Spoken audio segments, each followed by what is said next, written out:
When my daughter asked for my jewelry box, I gave it to her without hesitation. But 1 week later, her screams echoed through the house. Inside wasn't just jewelry, it was a letter from her father that revealed everything. Before we start, let us know in the comments where you're watching from. Don't forget to like, share, and subscribe for more powerful stories. My name is Margaret Eleanor Harrison, and at 68 years old, I thought I had seen everything life could throw at me. I was wrong. For over 4 decades, I lived what I believed was a blessed life. Married to my high school sweetheart Richard, raising our daughter Claire in a beautiful home filled with laughter and love. I was a second-grade school teacher for 35 years, the kind who kept photos of every single class on my office wall. My students called me Mrs. H, and I loved every chaotic, crayon-filled moment of shaping young minds. But teaching was just one part of who I was. At home, I was the heart of our family. I was the one who remembered everyone's birthday, who cooked Sunday dinners that brought 3 generations together around our oak dining table, who stayed up until midnight sewing Halloween costumes and baking cookies for school fundraisers. I wasn't wealthy, but I was rich in the ways that mattered, or so I thought. Richard was my everything. We met at 16, married at 22, and built a life brick by brick. He worked in construction management, and together we saved every penny to buy our modest 3-bedroom house in a quiet neighborhood with tree-lined streets. When Claire was born, I held that tiny bundle and made a silent promise. She would have everything I never did. My own childhood had been difficult, raised by a single mother who worked 3 jobs just to keep us fed. I swore my daughter would never know that kind of struggle, and I kept that promise, sometimes at great cost. When Claire wanted to attend an expensive private high school, I sold my mother's antique engagement ring, the only thing of value I owned. When she needed money for college, I worked double shifts as a weekend tutor, grading papers until my eyes burned. When she planned her dream wedding, I emptied a chunk of our retirement savings without hesitation. Richard questioned some of these decisions, but I always convinced him. She's our only child, I would say. We have to give her the best. Claire grew into a successful woman, a real estate agent with a beautiful home, a handsome husband named Derek, and 2 grandchildren who were the light of my life. I was so proud. I thought I had done everything right as a mother. I had sacrificed, supported, and loved unconditionally. Even after Richard passed away 6 months ago from a sudden heart attack, leaving me alone in our family home, I found comfort knowing Claire was there for me. She visited every Sunday, brought groceries, asked about my health. I trusted her completely. She was my daughter, my legacy, the reason I had worked so hard for so many years. When she asked for my jewelry box, that mahogany case filled with treasures from a lifetime, I didn't hesitate. Why would I? A mother protects her child even when that child is grown. I never imagined I might need protection from her. The 6 months after Richard's death were the loneliest of my life, but I had built a routine that kept me going. Every morning I woke up at 6:30, old habits from decades of teaching, and made myself a single cup of coffee in the kitchen that still smelled faintly of Richard's cologne. I would sit at the breakfast nook where we had shared thousands of meals together, watching the sunrise paint our backyard in shades of gold and amber. The silence was deafening at first, but gradually I learned to find peace in it. My garden became my sanctuary. Richard had always loved growing things, and after he passed, I threw myself into maintaining the small vegetable patch and flower beds he had planted. I would spend hours on my knees in the dirt, pruning his beloved rose bushes and tending to the tomato plants that seemed to grow wild with life. Sometimes I talked to him while I worked, updating him on how the hydrangeas were blooming or how the squirrels kept getting into the bird feeder. Neighbors probably thought I was losing my mind, but I didn't care. It made him feel closer somehow. In the afternoons, technology became my bridge to joy. I would video call my grandchildren, Emma, who was 9, and little Jacob, who had just turned 6. They would show me their drawings, read me stories they wrote at school, and tell me elaborate tales about their friends and teachers. Emma was learning piano, and she would proudly play her latest song while I clapped and cheered through the screen. Jacob would hold up his Lego creations, explaining in breathless detail how he built a spaceship or a castle. Those calls were the highlight of my day, filling the empty house with the sound of children's laughter, even if only through a speaker. But nothing compared to Sundays. Every single Sunday at 10 in the morning, Claire would arrive at my front door with a bag of fresh bagels from the bakery Richard and I used to love, and a bouquet of seasonal flowers: tulips in spring, sunflowers in summer, chrysanthemums in fall. We had created this ritual years ago, and she had maintained it faithfully even after Richard's death. We would sit on the wraparound porch he had built with his own hands, rocking gently in the wooden chairs he had painted white, sipping coffee and talking about everything and nothing. Claire would update me on her real estate deals, complain about difficult clients, share funny stories about Emma and Jacob's antics at home. I would tell her about my week, the books I was reading, the recipes I was trying, the memories that would suddenly surface and make me cry. She would hold my hand during those moments, assuring me that grief was natural, that Richard would want me to keep living. I felt blessed despite the enormous hole in my heart. I had my health, my home, my pension from teaching, and the modest life insurance Richard had left me. Most importantly, I had Claire and her family. On my dresser sat my most precious possession, the mahogany jewelry box Richard had given me for our 25th anniversary. Inside were pieces that told the story of my life: my simple gold wedding band, pearl earrings from my mother, a cameo brooch from Richard's grandmother, and the diamond necklace he surprised me with on our 40th anniversary. They weren't worth a fortune by any means, but they were priceless to me. I thought I was safe. I thought I was loved. I thought my daughter would always be there to protect me, just as I had always protected her. It was a Sunday in early September when things felt different. Claire arrived 30 minutes earlier than usual, which immediately struck me as odd. Our 10 o'clock ritual was sacred. She was never early, rarely late, always precisely on time.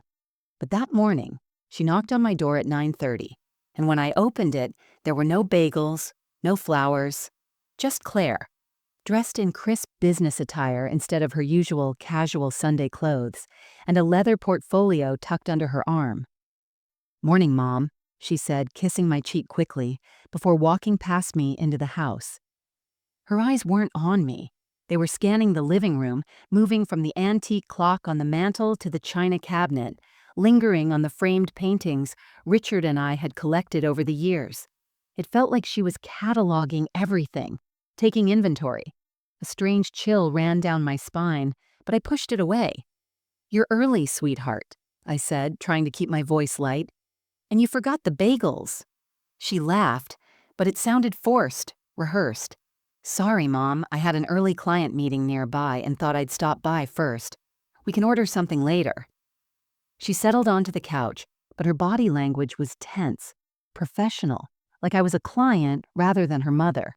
Over coffee, she steered every conversation toward my finances. "Mom, are you managing okay with all the bills? The property taxes on this house must be pretty high." I assured her I was fine. Richard had been meticulous about our finances, and between my pension and his life insurance, I was comfortable. She nodded slowly, then pulled out her portfolio. "Have you thought about organizing Dad's paperwork? You know, getting everything in order, the deed, the insurance documents, investment accounts?" Her tone was casual, but her eyes were intense, watching my every reaction. "I could help you. It's what I do for my real estate clients all the time. Estate planning is so important at your age." At your age. The words hung in the air like a subtle insult. I was 68, not ancient. I was healthy, active, sharp. Why was she talking to me like I was incapable? "Everything is organized, Claire. Your father and I met with Mr. Peterson last year. All our documents are in order." Something flickered across her face. Disappointment? Frustration? It vanished so quickly I couldn't be sure. Then she shifted topics again. You know, Mom, I've been worried about you living here alone. This house is so big, and with you by yourself. She paused, glancing toward my bedroom. And keeping valuables here isn't really safe anymore. There have been break-ins in neighborhoods like this. I frowned. Break-ins? I haven't heard anything about that. Mrs. Chen next door would have mentioned it. Well, you know how these things are. People don't always report them. I just think you should be careful. Her eyes drifted to my bedroom door again, and suddenly I realized what she was looking at, or rather, looking for. The jewelry box sat on my dresser, visible from where we sat if the door was open. Maybe you should consider keeping your jewelry somewhere safer, like a safety deposit box, or... She hesitated. I have a safe at home. I could keep it for you. My heart skipped a beat. Why was my daughter so interested in my jewelry? These pieces weren't valuable enough to worry about theft, unless she thought they were worth more than they actually were, or unless she wanted them for some other reason. When Claire left 20 minutes later, I watched from the window as she sat in her car for several minutes talking on her phone and gesturing animatedly. She kept looking back at my house, her expression troubled and calculating. As she finally drove away, I noticed her glancing at my bedroom window one last time. I stood there long after her car disappeared, a knot of anxiety forming in my stomach. Something was wrong. I could feel it in my bones, the same maternal instinct that used to wake me up seconds before Claire cried as a baby. But this time, that instinct wasn't protecting her. It was warning me about her. For the next 3 days, I couldn't stop thinking about that strange Sunday visit. Every time I walked past my bedroom and saw the jewelry box sitting on my dresser, Claire's words echoed in my mind. Keeping valuables here isn't really safe anymore. But why had she seemed so fixated on it? Why had her eyes kept drifting to my bedroom door like a magnet? I tried to shake off the uneasiness, but it clung to me like morning fog. At night, I lay awake replaying the conversation, analyzing every word, every gesture, every flicker of expression on her face. Was I imagining things? Was grief making me paranoid? Richard had only been gone 6 months. Maybe the loneliness was playing tricks on my mind, turning innocent concern into something sinister. On Tuesday morning, I called my old teaching colleague, Dorothy, and mentioned the visit over coffee. "She's probably just worried about you, Margaret," Dorothy said gently. "My daughter does the same thing, constantly trying to get me to downsize, to simplify, to plan ahead. They mean well, they just don't want us to struggle." Her words made sense. I wanted them to make sense. So I started building a case in my own mind to defend Claire, to explain away my doubts. She was a successful real estate agent. Of course, she thought in terms of property values and estate planning. That was her job, and she had always been a worrier, even as a child. She used to check 3 times that the front door was locked before bed. This was just her personality, her way of showing love. I reminded myself of who Claire was, not the tense, calculating woman from Sunday, but my little girl, the toddler who used to bring me dandelions from the yard, presenting them like precious roses, the teenager who wrote me a Mother's Day card saying I was her hero, the young woman who sobbed in my arms the night before her wedding, telling me she hoped she could be half the wife and mother I was. This was the same person who had held my hand at Richard's funeral, who had helped me sort through his clothes when I couldn't do it alone, who had brought me soup every day for 2 weeks when I caught pneumonia last winter. She loved me. I knew she loved me, didn't I? By Wednesday, I had almost convinced myself I was being ridiculous. When Claire called that evening, her voice was warm and familiar, filled with the affection I remembered. "Hey, Mom, I'm sorry about Sunday. I know I was a bit intense. Work has been stressful, and I think I was in business mode instead of daughter mode." "It's okay, sweetheart," I said, relief flooding through me. "I understand." "I love you, Mom. I just want you to be safe and taken care of. You know that, right?" I know, honey. I love you too.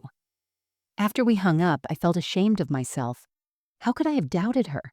This was Claire, the daughter I had raised, the woman I had sacrificed everything for.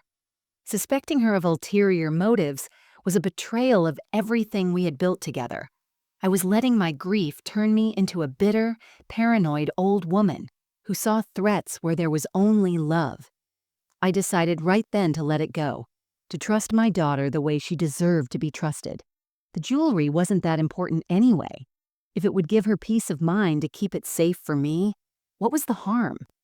She was my family. Family doesn't hurt each other. I should have listened to my instincts instead of my heart. I should have remembered that sometimes the people closest to us are capable of the deepest betrayals. But I was a mother, and mothers want to believe the best about their children, even when every warning sign is screaming the opposite. So I silenced my doubts, buried my suspicions, and told myself everything was fine. It was the biggest mistake of my life. 3 days after that reassuring phone call, Claire showed up at my door again. It was a Thursday afternoon, unusual because she typically only visited on Sundays. This time, Derek was with her, which was even more unusual. Derek rarely came to my house. He was always too busy with work, too occupied with his own life. But there he was, standing on my porch in an expensive suit, his smile not quite reaching his eyes. "Mom, we were in the neighborhood showing a property," Claire explained, though something in her tone felt rehearsed. "Thought we'd stop by and say hello." I welcomed them in, offering tea and the butter cookies I had baked that morning. We sat in the living room making small talk, but I could feel the tension radiating off both of them. They kept exchanging glances, having some silent conversation I wasn't part of. Derek's eyes roamed around the room constantly, and I noticed him paying particular attention to the family photos on the walls, the antique furniture, the Persian rug Richard's mother had given us. Then Claire brought it up again, the jewelry box. "Mom, I've been thinking about what we discussed last week, about keeping your valuables safe." She leaned forward, her hands clasped together in that earnest way she used when closing a deal. "I really think you should let me keep your jewelry at my house. I have a fireproof safe in our bedroom. It would be so much more secure than just leaving it on your dresser." There was an urgency in her voice that made my stomach clench. Why was she so persistent about this? Before I could respond, Derek chimed in. "She's right, Margaret. With break-ins on the rise, you can't be too careful, and if something happened, God forbid, you'd never forgive yourself." I looked at my daughter, searching her face for the truth behind this sudden concern. "Claire, those pieces aren't worth enough to worry about theft. They're sentimental, not valuable." "You'd be surprised, Mom," she said quickly. "Vintage jewelry has gone up in value, and even if it's not worth much, it's irreplaceable. That's exactly why it should be protected."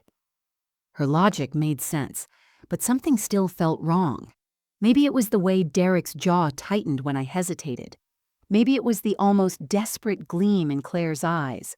Or maybe it was simply a mother's instinct screaming that this wasn't about protection at all. But I was tired of fighting my own doubts. I was tired of being suspicious of my own daughter. And part of me wanted to prove to myself that I could still trust her, that our relationship wasn't broken. "All right," I heard myself say, "if it will give you peace of mind." The relief that washed over Claire's face was so intense it was almost frightening. "Thank you, Mom. You won't regret this." She practically jumped up from the couch. "Let me get it now so we don't forget." Before I could even respond, she was heading toward my bedroom. Derek stood up too, following her like a shadow. I stayed on the couch, frozen, listening to their footsteps on my bedroom floor. I heard my dresser drawer open, the one where I kept important documents, Richard's will, insurance papers, my passport. That drawer was always closed. I was meticulous about it. When they returned, Claire was carrying the mahogany jewelry box, cradling it carefully in both hands, but something in her expression had changed. She looked satisfied, triumphant almost. Derek had a similar look, his earlier tension replaced with barely concealed excitement. "We'll take great care of this, Margaret," Derek said, and the way he said my name, not Mom, which he usually called me, sent ice through my veins. After they left, I walked slowly to my bedroom. My heart was pounding as I approached the dresser. The drawer where I kept Richard's will and other important documents was slightly ajar, maybe half an inch open. I always closed it completely. It was a habit born from years of teaching, of keeping things organized and in their place. I pulled the drawer open fully and immediately noticed that things had been moved. The manila folder containing Richard's will was no longer on the left side where I kept it. It was in the middle. Papers inside were out of order. Someone had been looking through them. Someone had been searching for something. My hands trembled as I checked the other drawers. Everything seemed slightly disturbed, as if someone had carefully rifted through my private documents while I sat in the living room, oblivious and trusting. Claire and Derek hadn't just come for the jewelry. They had come to search my room, to go through my personal papers, and I had let them. A week passed with no word from Claire. No Sunday brunch, no phone call, not even a text message. For someone who had visited religiously every week for months, her sudden silence was deafening. I tried calling her twice, but both times she answered with the same clipped tone, hurried and distracted. "Everything okay, sweetheart?" I asked during the second call.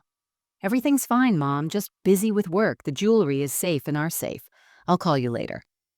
Then she hung up before I could say I love you. My anxiety grew with each passing day. Something was terribly wrong, and the not knowing was eating me alive. By the following Sunday, when she still hadn't shown up or called, I couldn't take it anymore. I got in my car and drove to her house across town, my hands gripping the steering wheel so tightly, my knuckles turned white. When I pulled into her driveway, I noticed an unfamiliar luxury car parked outside, a sleek black Mercedes with dealer plates. Strange.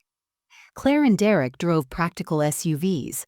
I walked up to the front door and knocked, my heart hammering in my chest. Derek answered, and the color drained from his face when he saw me. "Margaret," he stammered, we weren't expecting you." "I came to check on Claire. She hasn't called all week." I tried to look past him into the house, and that's when I heard my daughter's voice, sharp and agitated, coming from the living room. "Just tell her," Claire was saying to someone. "We need to know what we're working with here." "Tell who what?" I pushed past Derek, my maternal authority overriding his attempts to block me. The scene in the living room stopped me cold.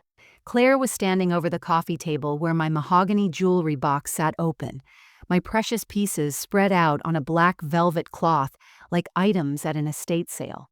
A man in an expensive three-piece suit, clearly not a friend, was examining my mother's pearl necklace through a jeweler's loupe.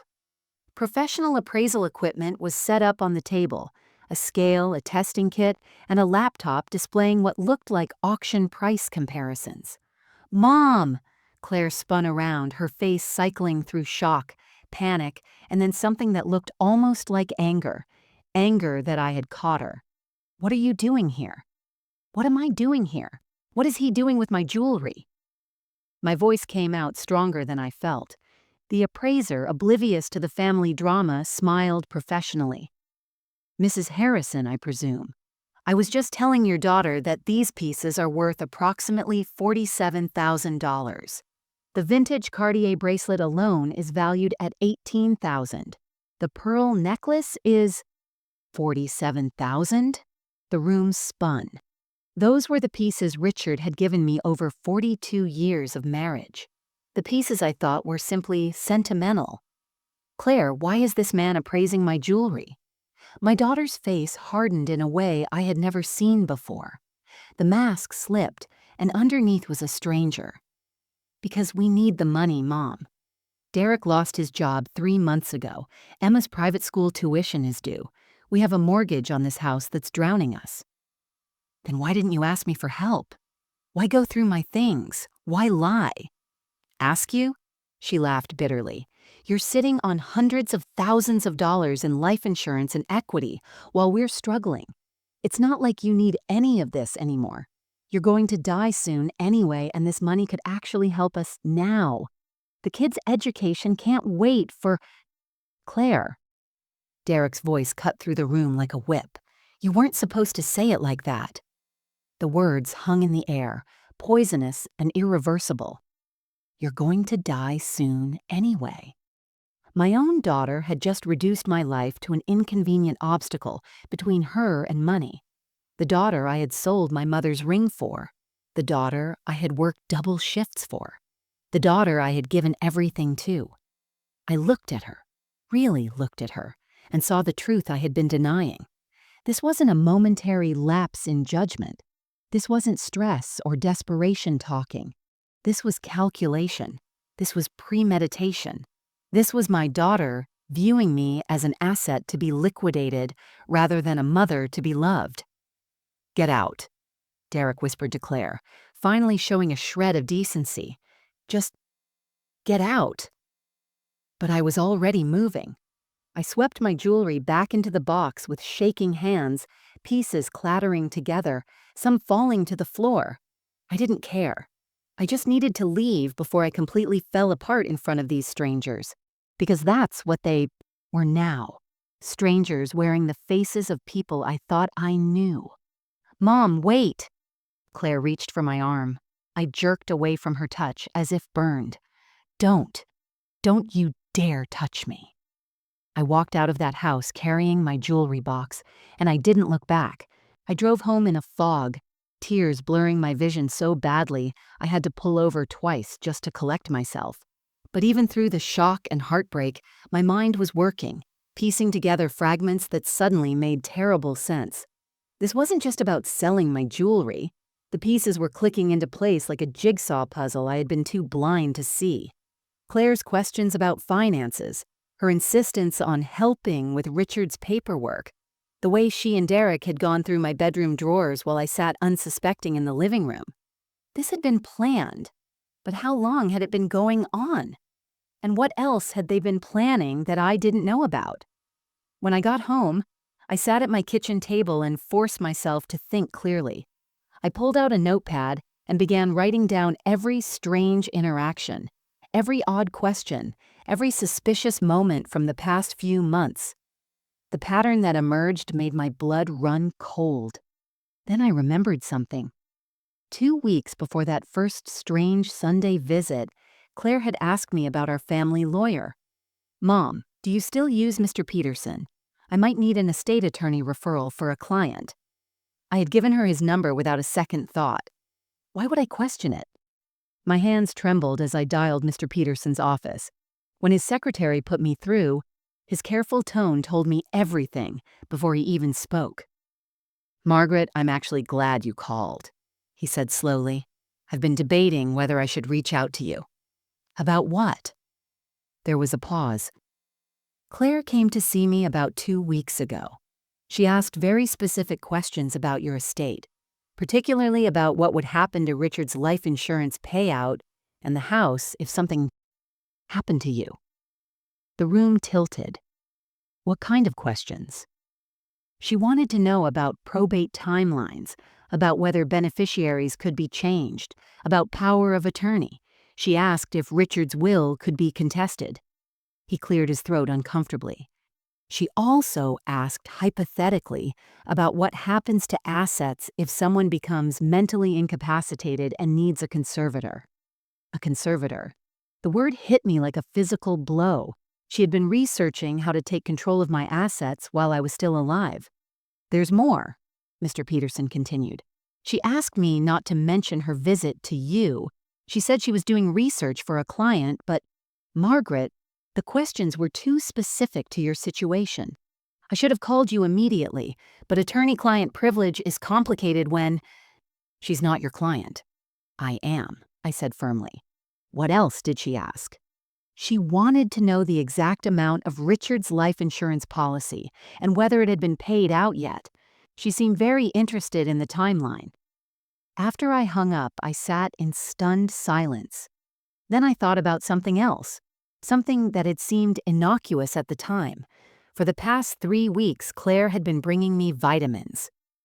My doctor friend recommended these for women your age, Mom. They'll help with energy and bone health. She had been so insistent that I take them, even calling to remind me. I walked to my bathroom cabinet and pulled out the bottle. There was no label, no pharmacy information, just a plain white bottle with unmarked capsules inside. Why hadn't I questioned this before? What kind of mother gives her child unlabeled medication and doesn't ask what doctor prescribed it or what pharmacy filled it? I called my neighbor, Mrs. Chen, whose daughter was a pharmacist. Within an hour, she came over and took 3 capsules for testing. "I'll have my daughter analyze these off the books," she said, her expression grave. "Margaret, if someone is giving you medication without proper labeling, that's very serious." The results came back the next morning. The capsules contained a mild sedative. Nothing lethal, but enough to cause drowsiness, confusion, and memory problems if taken regularly. Enough to make an elderly woman appear disoriented and incompetent. Enough to build a case for dementia or cognitive decline. I thought back to the papers Claire had left for me to sign a month ago. "Just some estate planning documents, Mom. Mr. Peterson recommended them. They'll make everything easier when the time comes." I had been too trusting, too foggy from the vitamins, to read them carefully. I had almost signed them. I found the papers in my desk drawer and actually read them this time. They weren't estate planning documents. They were deed transfer papers that would have signed my house over to Claire for tax purposes and estate planning efficiency. If I had signed them in my sedative-induced haze, I would have given away my home without even realizing it. That evening, I hired a private investigator, Sarah's son, Michael, someone I knew I could trust. "I need to know everything," I told him. "Phone records, emails, financial records if you can get them legally. I need to know what my daughter has been planning." What he uncovered over the next week was even worse than I imagined. Claire had been telling her friends I was showing signs of dementia, laying careful groundwork for months. She had documented every time I forgot a name or repeated a story. Normal things for anyone my age, but she'd been building a narrative. There were emails between her and Derek discussing my inevitable decline and how to handle the situation efficiently. But the most damning discovery was a spreadsheet on Claire's laptop titled Estate Timeline. It outlined my assets down to the dollar, the house value, Richard's life insurance payout, my savings, even estimates for my jewelry and furniture. There were projected dates and notes like need POA by November and conservatorship hearing. Spring? This wasn't desperation. This wasn't a daughter making one bad choice in a moment of financial crisis. This was systematic, calculated elder abuse. This was my own child planning to strip me of everything I had while I was still breathing, and she had been working on it for months. I sat in my living room that night holding Richard's photo and realized the most terrifying part. If I hadn't walked into her house that day, if I hadn't caught her with the appraiser, how far would she have gone? How long would she have kept sedating me, manipulating me, isolating me, until I was too confused and dependent to fight back? The answer was clear, as long as it took to get everything she wanted. That night, after reading through all of Michael's findings, after seeing my own daughter's cold calculations laid out in black and white, something inside me shattered. I made it to my bedroom before the first sob broke free, but once it started, I couldn't stop. I collapsed onto the floor beside my bed, clutching Richard's pillow to my chest, and cried with a depth of pain I didn't know existed. This wasn't the clean grief of losing Richard to death. Death was natural, inevitable, something we all face. This was the agony of betrayal by the person I loved most in the world, the child I had grown inside my body, nursed at my breast, raised with every ounce of love I possessed. How had I created someone capable of this? Where had I gone so terribly wrong? I thought of the night Claire was born, how Richard and I had counted her tiny fingers and toes, marveling at the miracle we had made. I remembered her first word, her first step, the way she used to crawl into bed between us during thunderstorms. I had been her safe place once. When had I become just an obstacle to her financial security? The memories crashed over me like waves, each one more painful than the last. I remembered selling my mother's engagement ring, the only thing of value my mother had left me, so Claire could attend that expensive private high school. I had held that ring in my hand for an hour before taking it to the jeweler, crying as I let it go. It's for Claire's future, I had told myself. Mom would understand. I thought of the years I worked, double shifts, tutoring wealthy children on weekends while my own body ached with exhaustion. I would come home at 9 o'clock at night, my voice hoarse from teaching all day, and still help Claire with her homework, still make her favorite meals, still be the mother she deserved. I had sacrificed my health, my energy, my own dreams, all for her. And her wedding. Oh God, her wedding. I had spent $30,000 of our retirement savings because she wanted a fairy tale day. Richard had tried to talk me out of it gently. Margaret, that's too much. We need that money for our future. But I had insisted. She's our only child, Richard. She'll only get married once. We can rebuild our savings. We never did. Richard died before we could. I pulled myself up and stumbled to Claire's old bedroom, the room I had kept exactly as she left it, like a shrine to the daughter I thought I had. Her high school trophies lined the shelves. Her homecoming photos smiled at me from the walls. I had preserved this room like a museum, visiting it sometimes just to feel close to her. Now it felt like a mausoleum for a person who no longer existed. I sank onto her childhood bed, surrounded by stuffed animals I couldn't bear to throw away, and the sobs came harder. My chest ached with the weight of it all. Every sacrifice, every choice, every moment of love. It had meant nothing to her. I had been nothing but an investment to her, a financial asset waiting to mature so she could cash it in. The cruelest part was understanding that she had probably stopped loving me years ago. Maybe when she married Derek and started living her affluent lifestyle, she began seeing me differently, not as her mother, but as someone standing between her and wealth. The Sunday brunches, the flowers, the concerned phone calls. Had any of it been real?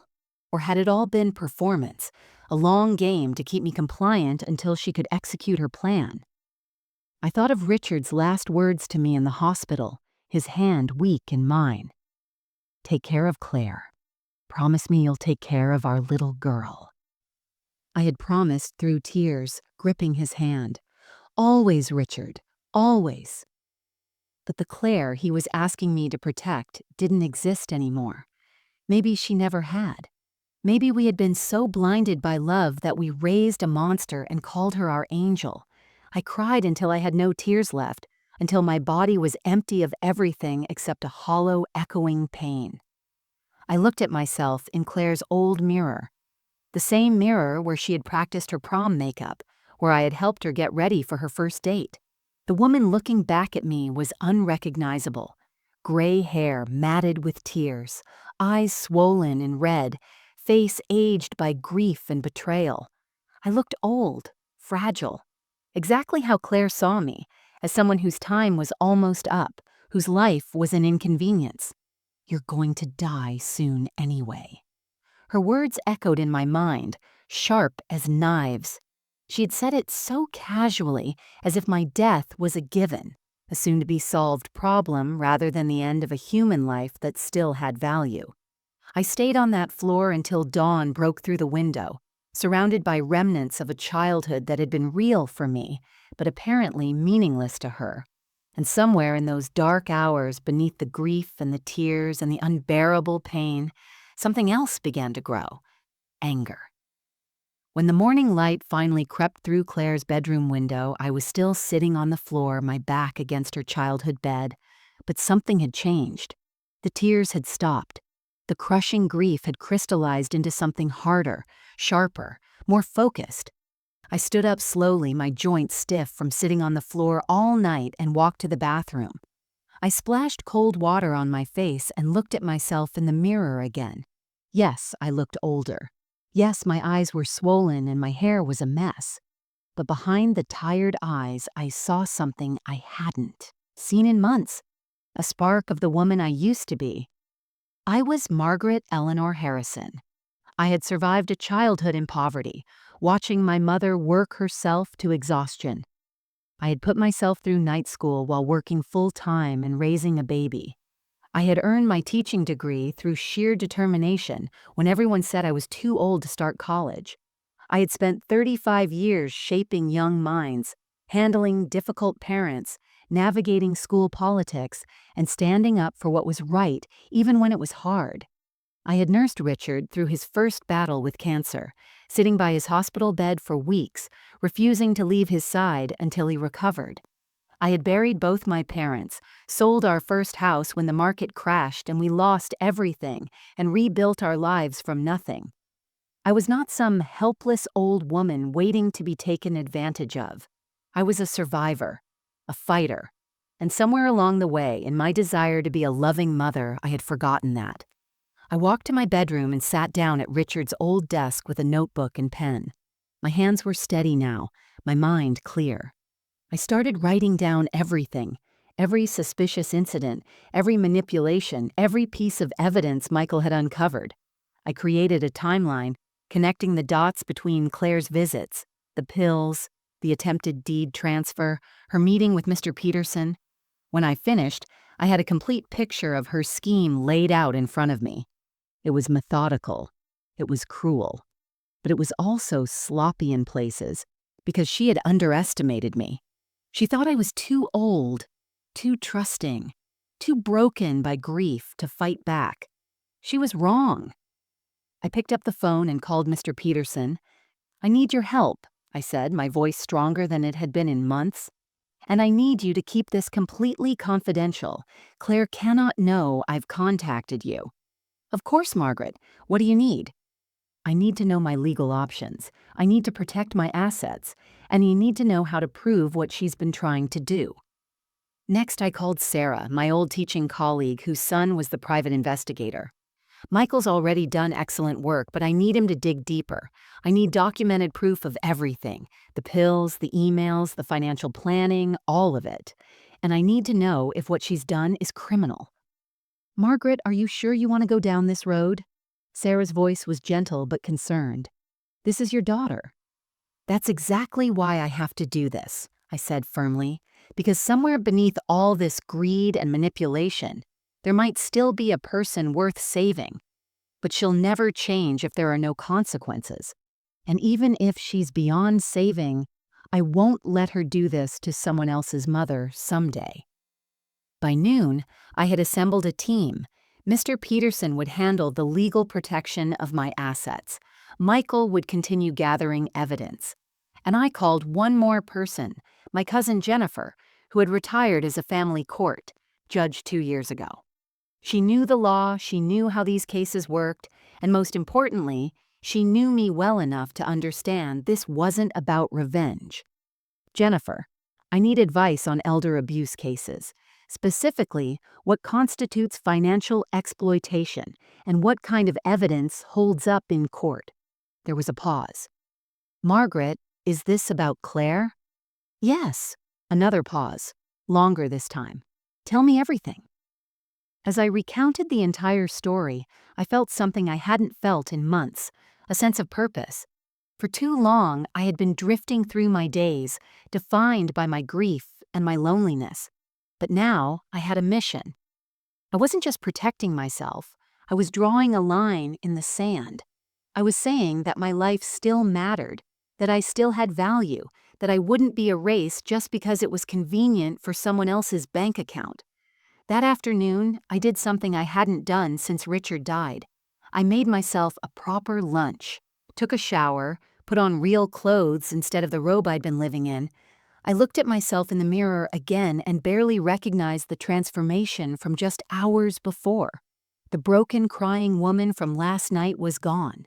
In her place stood someone who had remembered how to fight. Claire wanted to play games with my life? Fine. But she had forgotten something crucial. I had taught second graders for 35 years. I knew all about manipulation, power plays, and consequences. I had been outsmarting clever children and their scheming parents for decades. And I had never, not once, lost a battle that mattered. My daughter thought she was facing a helpless old widow. She was about to discover she was facing a warrior who had simply forgotten she knew how to fight. The game had changed, and this time, I was playing to win. Over the next 2 weeks, I became someone I barely recognized. A strategist, an actress, a chess player thinking 5 moves ahead. But I didn't feel guilty about it. Claire had been playing me for months. Now it was my turn. The first thing I did was establish my baseline of normalcy. I had Michael discreetly install a small recording device in my living room, disguised as part of my antique clock. "It's voice-activated," he explained, "and completely legal in this state as long as you're part of the conversation being recorded. Every word she says to you will be documented." Then came the performance. When Claire finally called 3 days after our confrontation, I answered with a weak, trembling voice. "Oh, sweetheart, I'm so glad you called. I've been feeling so confused lately." Confused? I could hear the interest spike in her voice. "About what, Mom?" "I don't know, just foggy. Maybe I should start taking those vitamins again. I think they were helping." The lie tasted bitter, but I forced it out. "That's a great idea, Mom. I'll bring some over this weekend." Perfect. She was taking the bait. When Saturday came, Claire arrived with a fresh bottle of unmarked pills and a smile. That didn't reach her eyes. I had the recorder running. "Here you go, Mom.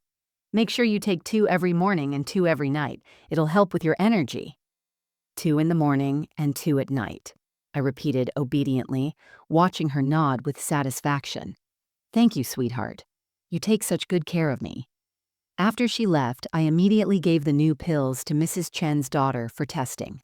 The results were the same: sedatives, slightly stronger dose this time. I kept every pill in a labeled evidence bag, documenting dates and times. But I didn't stop there. I pretended to take them. When Claire called, I slurred my words slightly, paused as if forgetting what I was saying, asked her to repeat things. "I'm sorry, honey." "What did you just say? My mind is so scattered today."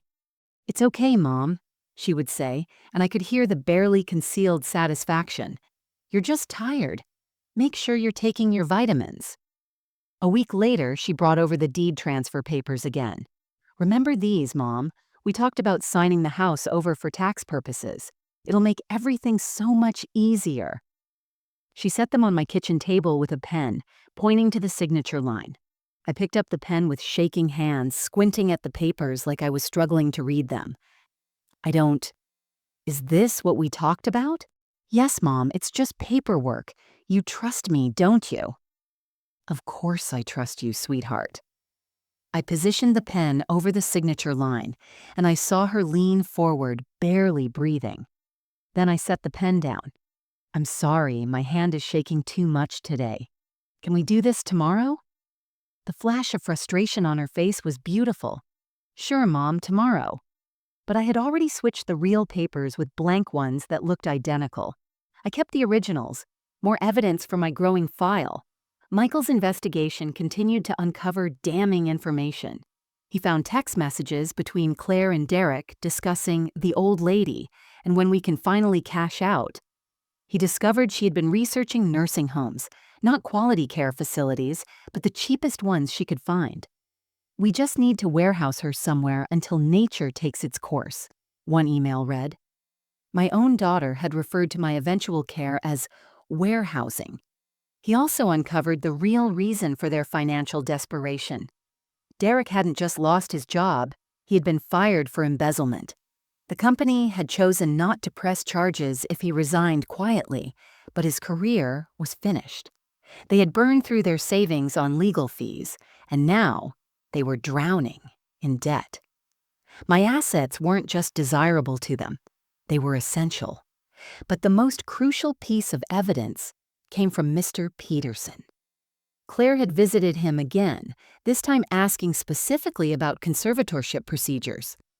"She wanted to know what medical documentation would be needed to prove you were incompetent," he told me, his voice heavy with disgust. "She asked if a statement from a family physician would be sufficient, or if she'd need a psychiatric evaluation. And what did you tell her? I told her the truth, that she'd need substantial medical evidence. But Margaret, I also started documenting everything. Dates, times, every question she asked. It's all in your file now. I was building an ironclad case piece by piece, recorded conversations where she pushed the pills themselves, tested and proven to be sedatives, the deed transfer papers she tried to get me to sign, emails and texts discussing my exploitation, her visits to my lawyer asking about conservatorship, financial records showing her desperate situation. But I needed one more thing: witnesses. People who could testify to what they'd seen, who could corroborate the timeline and the manipulation. So I invited my bridge club over for tea.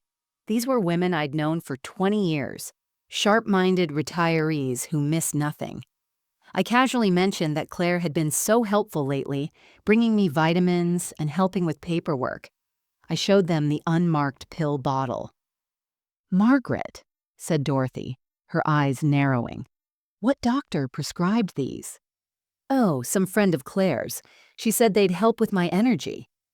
The women exchanged glances. Patricia, a retired nurse, picked up the bottle. "These aren't labeled. No prescription number, no pharmacy, no dosage information. Margaret, you should never take unlabeled medication." "Really?" I made my voice confused, concerned. Claire said they were safe.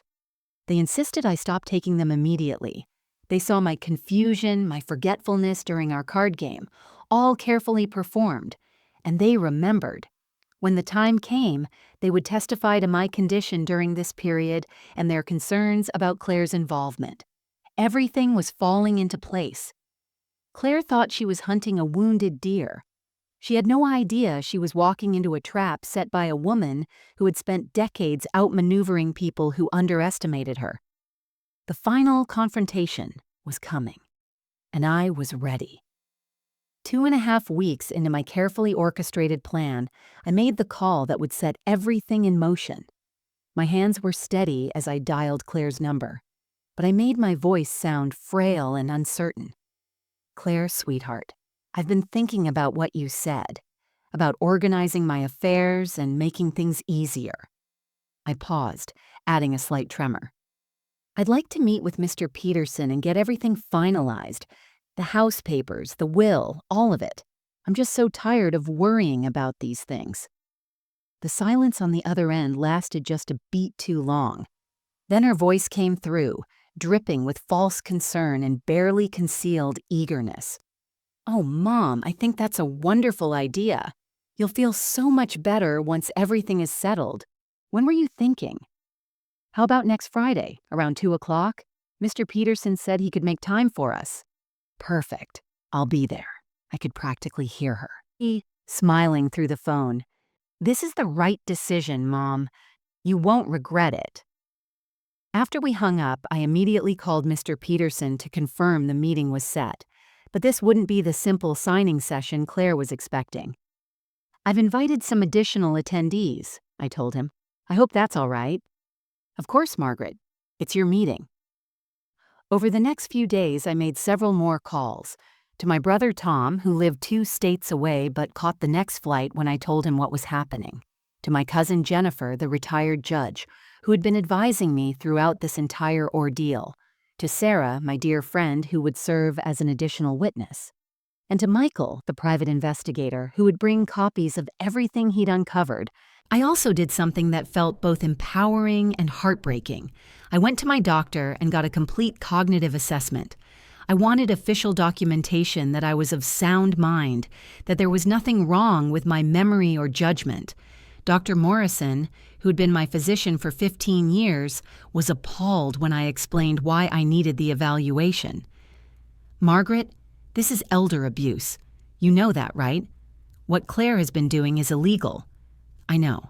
That's why I'm building a case." The test results came back exactly as I expected. Perfect cognitive function, no signs of dementia or impairment. Dr. Morrison prepared a detailed report and agreed to be available by phone during the meeting if needed. Friday morning arrived with crystalline clarity. I dressed carefully in a navy suit Richard had always loved, fixed my hair, and put on my mother's pearl earrings, the ones I had retrieved from Claire's house. I looked at myself in the mirror and saw not a victim, but a woman who had reclaimed her power. At 1:30, I arrived at Mr. Peterson's office. The conference room was larger than I expected, with a long mahogany table and tall windows overlooking the city. Tom arrived first, pulling me into a fierce hug. "I can't believe she did this to you, Maggie." "Believe it," I said quietly. Jennifer came next, her judge's demeanor both comforting and commanding. Then Sarah, carrying a folder of printed emails and text messages that served as additional evidence.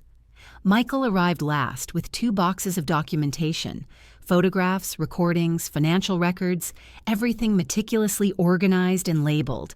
Mr. Peterson surveyed the assembled group and nodded approvingly. "Margaret, are you sure you want to go through with this? Once we start, there's no going back." I've never been more sure of anything in my life. At exactly 2 o'clock, the receptionist buzzed in. "Mr. Peterson, Claire Harrison, and Derek Walsh are here." "Send them in." I took a deep breath and folded my hands on the table in front of me. My heart was pounding, but my face was calm. This was it, the moment of truth. The door opened, and Claire walked in with Derek right behind her. She was smiling, practically glowing with anticipated victory, already mentally spending my money. But the moment she saw the crowded room, her smile faltered. "Mom? Uncle Tom? What's going on?" Her eyes darted around the table, landing on Jennifer, then Michael, then the boxes of documentation. "Why are all these people here?" Derek's face had gone pale. Unlike Claire, he seemed to immediately sense danger. "Sit down, Claire," I said calmly, gesturing to the empty chairs across from me. My voice was no longer weak or confused. It was clear, strong, and absolutely steady. "We need to have a conversation about what you've been doing for the past several months." "What I've been... Mom, I don't understand. I thought we were here to sign papers, to help you organize your estate." "Oh, we're definitely going to talk about those papers you wanted me to sign," I said, sliding the deed transfer documents across the table. "The ones that would have transferred my house to your name, the ones you brought while I was sedated on pills you gave me without a prescription." The color drained from her face.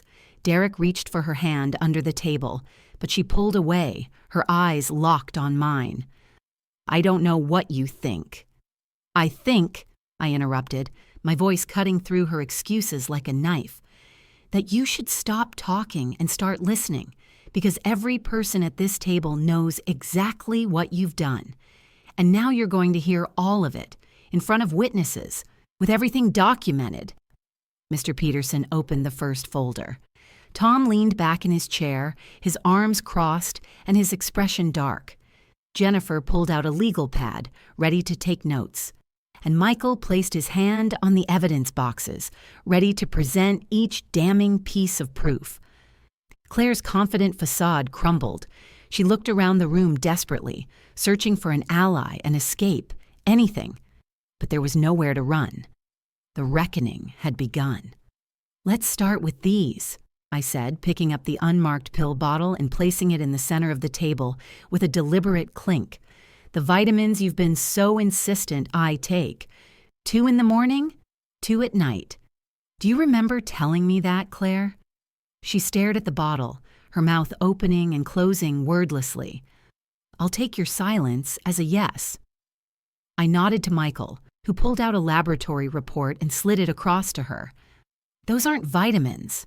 They're sedatives. Prescription-strength medication that you gave me without a doctor's authorization, without proper labeling, and with the deliberate intent to keep me confused and compliant. That's not... I was trying to help you sleep. You were so anxious after Dad died." "Really?" I pressed a button on a small recorder in front of me. My voice filled the room, slurred and uncertain. "I'm sorry, honey. What did you just say? My mind is so scattered today." Then Claire's voice, clear and satisfied. "It's okay, Mom. You're just tired. Make sure you're taking your vitamins." The recording continued, playing snippet after snippet of her encouraging me to take more pills, to increase the dosage, her voice always carrying that undertone of calculated concern. Derek stood abruptly. "We don't have to listen to this. Claire, let's go." "Sit down, Mr. Walsh," Jennifer said sharply, her judge's authority filling the room. "Unless you'd prefer to have this conversation with the police instead. Financial exploitation of an elderly person is a criminal offense in this state." Derek slowly sat back down, his face ashen. "Should we move on to the house deed?"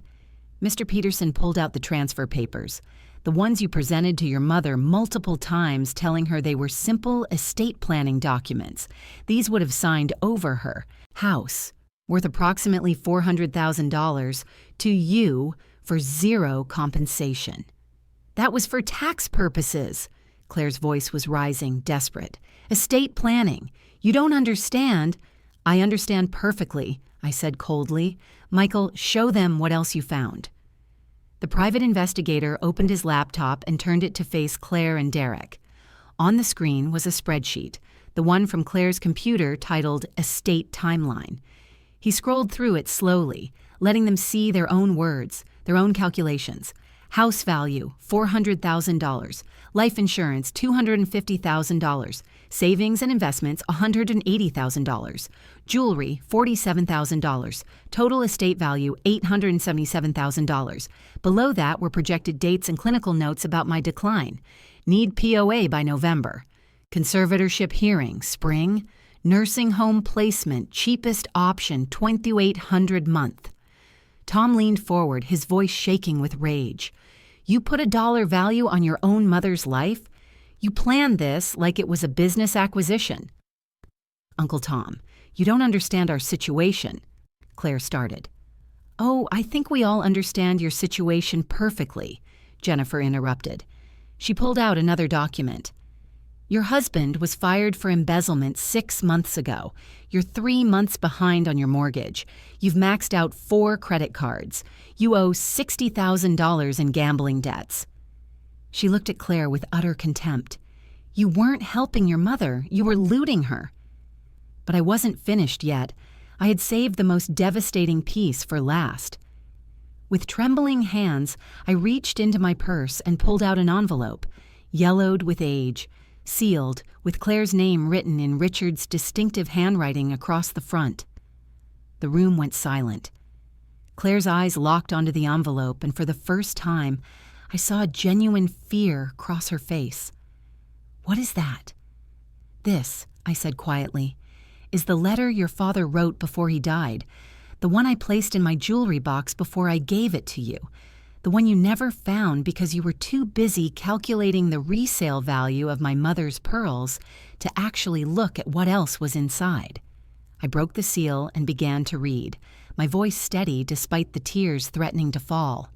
"Claire, if you're reading this, it means you've betrayed your mother's trust. I know about the $60,000 you owe to casinos. I know you stole $12,000 from my business account 3 years ago. I told your mother it was an accounting error because I didn't want to break her heart. I forgave you then, hoping you'd change, hoping that becoming a mother yourself would teach you the value of family over money." Claire was shaking her head, tears streaming down her face. No, Dad wouldn't." I continued reading, Richard's words from beyond the grave. "But if you're reading this letter now, it means you haven't changed. It means you've put your greed above your mother's well-being. It means you've become the person I prayed you'd never be. Therefore, I have structured my estate so that everything, the life insurance, the investments, the house, goes to your mother in an irrevocable trust. You will receive nothing upon her death. Nothing. The only inheritance you might receive is if your mother, in her infinite kindness, chooses to forgive you. But that choice is hers alone." The silence that followed was deafening. Claire was sobbing now, her face buried in her hands. Derek sat frozen, staring at the table. "Your father knew," I said softly, folding the letter.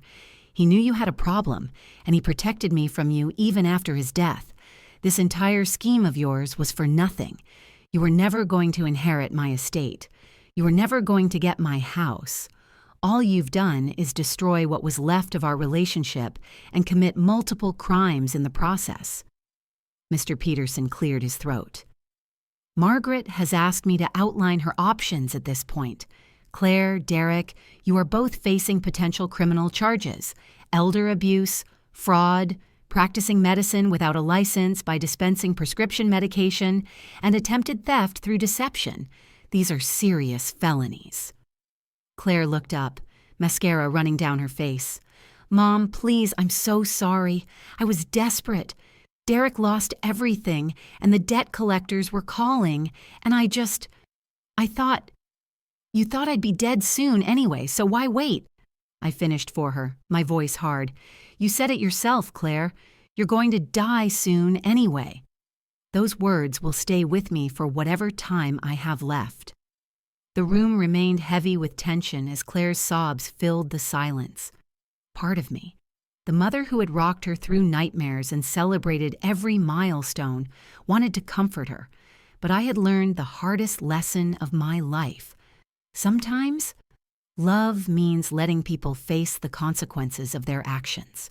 "What happens now is up to you, Claire," I said, my voice measured and calm.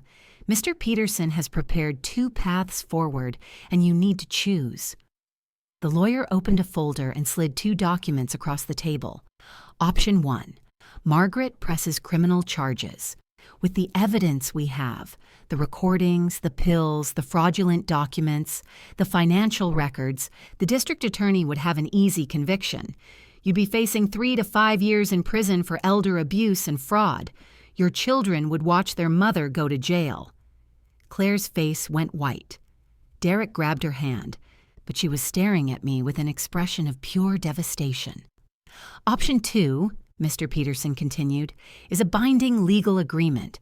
You will enter a court-supervised rehabilitation program for gambling addiction. You will attend therapy, real therapy, not just going through the motions. You will have 0 access to Margaret's finances, assets, or property, enforced by a restraining order. You will have no claim to her estate now or after her death. That's already ironclad thanks to your father's trust, but we'll reinforce it legally. And most importantly, you will have no contact with Margaret for a minimum of 2 years, unless she initiates it. 2 years? Claire whispered. Mom, please, I can't not see you for 2 years. What about the kids? They love you. The children can continue to see their grandmother, Jennifer interjected firmly, through supervised visits arranged by Tom or another neutral party, but you will not be present. You will not use them as leverage or as messengers. This is non-negotiable.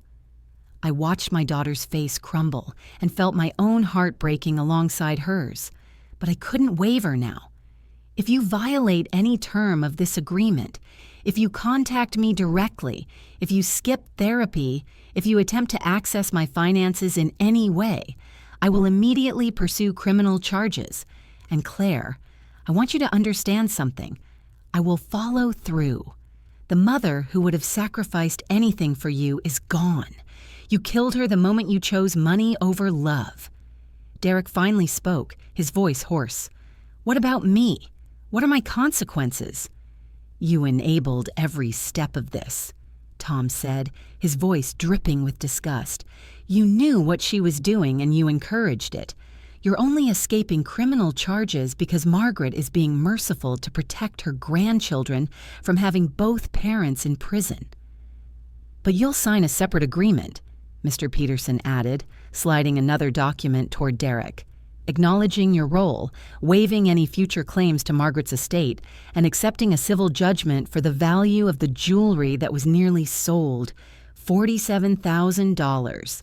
You'll make payments to Margaret monthly until it's paid in full with interest. Derek's jaw tightened, but he nodded slowly. What choice did he have? Claire looked at the 2 documents in front of her, one that would send her to prison, one that would give her a chance at redemption. Her hands shook as she reached for a pen. I'll sign option 2. I'll do whatever it takes. Mom, I'm so sorry. I'm so sorry. Sorry isn't enough, I said quietly. But it's a start. You have 2 years to prove whether you're capable of change.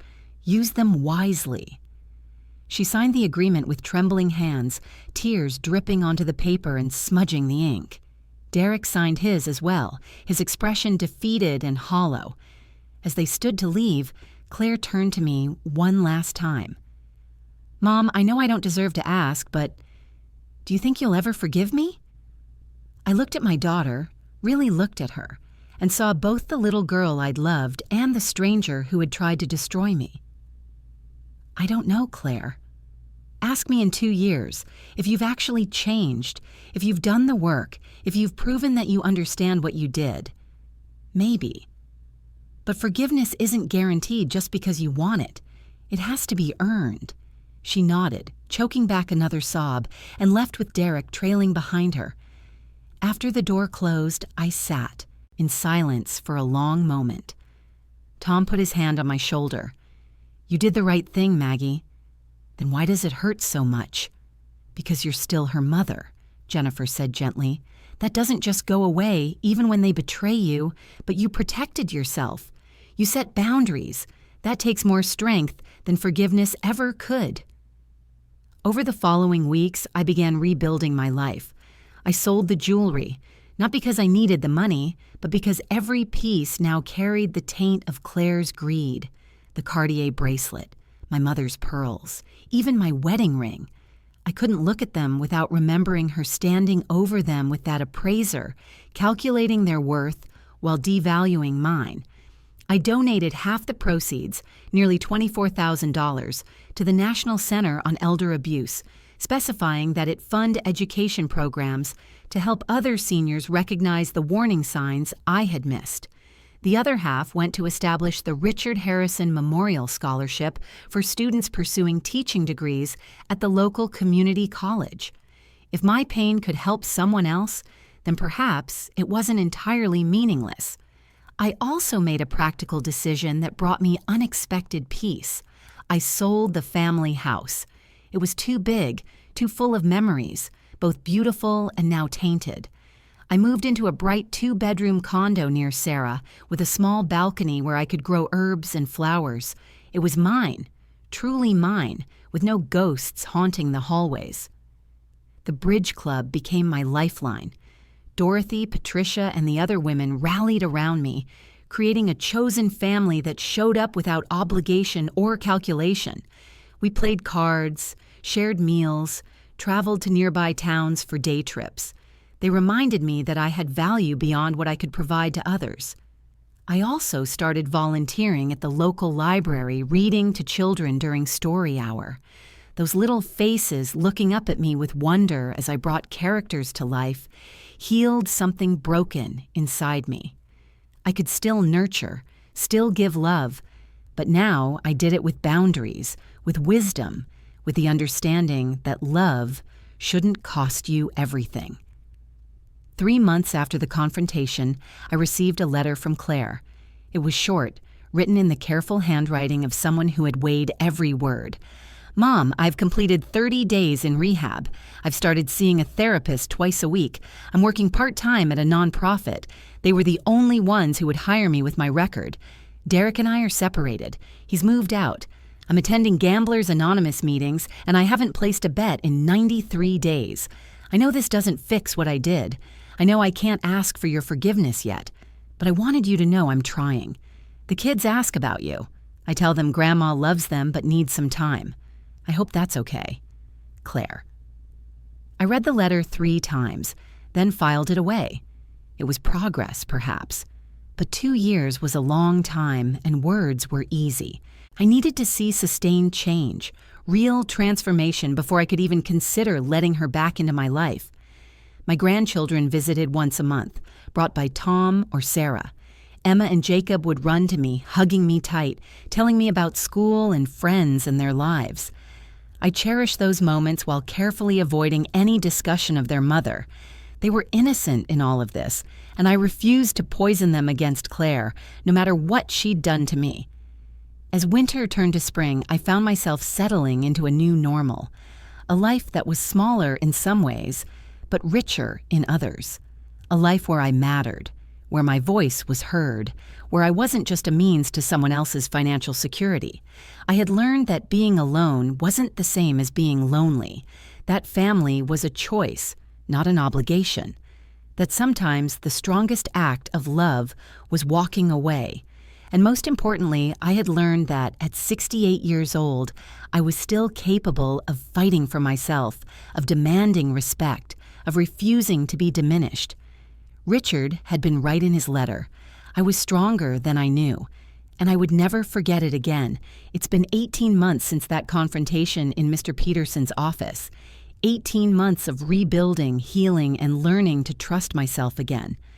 I'm sitting on my balcony right now, watching the sunset paint the sky in shades of orange and pink, a cup of chamomile tea steaming in my hands. The peace I feel is hard-won, but it's real.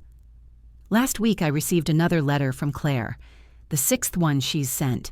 Each one has been different from the last, less desperate, more reflective, showing gradual growth. This latest letter included her 1-year sobriety chip from Gamblers Anonymous and a certificate showing she'd completed her therapy program. She's working full-time now at a women's shelter, helping other women escape abusive situations. The irony isn't lost on either of us. "I understand now what I did to you," she wrote. "Not just the practical harm, the pills, the manipulation, the theft, but the deeper wound. I betrayed the person who loved me most in this world. I treated you like an obstacle instead of a human being. I don't know if I can ever make that right, but I'm going to spend the rest of my life trying. I haven't responded yet. Maybe I will when the 2 years are up in 6 months. Maybe I won't. The truth is, I don't know if our relationship can ever be repaired. Some breaks are too fundamental, too complete. But what I do know is that whether or not I forgive Claire, I've already forgiven myself. For being too trusting, for missing the signs, for loving her so much I nearly let her destroy me."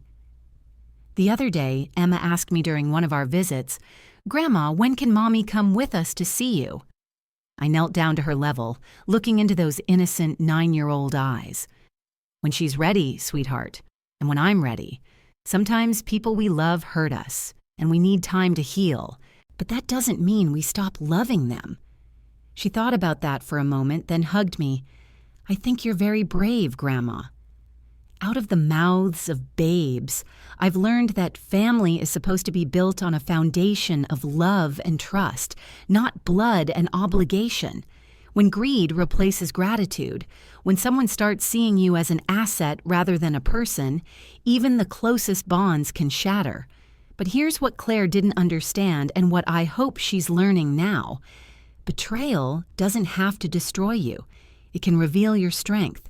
Your worth isn't determined by how others treat you, not your children, not your spouse, not anyone. Your worth is inherent, unchangeable, yours alone to claim. And when someone tries to take that from you, even someone you love, you have every right to stand up and say no. I'm 70 now. I have friends who love me for who I am, not what I can give them. I have grandchildren who bring joy to my life. I have purpose in my volunteering and peace in my little condo with its balcony garden. I have enough money to live comfortably because I protected it. And most importantly, I have my dignity, my self-respect, and my strength. Richard's letter sits framed on my dresser now, a daily reminder. You are stronger than you know. I read it every morning, and every morning I believe it a little more. Some people might think I was too harsh with Claire, that a mother should forgive unconditionally, should sacrifice endlessly, should accept any treatment from her children because family is family. But I've learned that unconditional love doesn't mean accepting unconditional abuse. You can love someone from a distance. You can want the best for them while protecting yourself from their worst. The truth is, by holding Claire accountable, I may have saved her life. Not her physical life, but the life she could still live. One of integrity, growth, and genuine connection. If I had allowed her to get away with exploiting me, she would have continued down that path, hurting others, destroying herself piece by piece. Sometimes the most loving thing you can do is refuse to enable someone's worst impulses. As the sun finally dips below the horizon, I think about all the women out there who might be going through something similar, who might be ignoring warning signs because they can't imagine their own children would hurt them, who might be taking pills they shouldn't, signing papers they don't understand, believing promises that sound too convenient to be true. To them, I want to say this: trust your instincts. If something feels wrong, it probably is. Your life still has value, no matter what age you are. You deserve respect, dignity, and safety. And if someone, even your own child, is treating you otherwise, you have the right to protect yourself. You have the right to say no. You have the right to fight back. Don't let anyone convince you that you're too old, too weak, or too helpless to stand up for yourself. I'm living proof that it's never too late to reclaim your power. Now I want to hear from you. What would you do if you discovered your own child was betraying you like this? Could you forgive them, or would you walk away forever? Have you or someone you know experienced financial abuse from family members? Share your story in the comments below. Your experience might help someone else recognize the warning signs. If this story touched your heart or opened your eyes, please hit that like button and share it with someone who needs to hear it. Elder abuse is more common than most people realize, and awareness is the first step toward prevention. And don't forget to subscribe to this channel for more powerful, true stories about resilience, justice, and the incredible strength we discover when life tests us to our limits. New stories every week that will inspire you, challenge you, and remind you that you're never too old to stand up for yourself. Remember, you are stronger than you know. You matter. Your life has value. And you deserve to be treated with love and respect, always. Thank you for watching, and until next time, take care of yourselves and each other.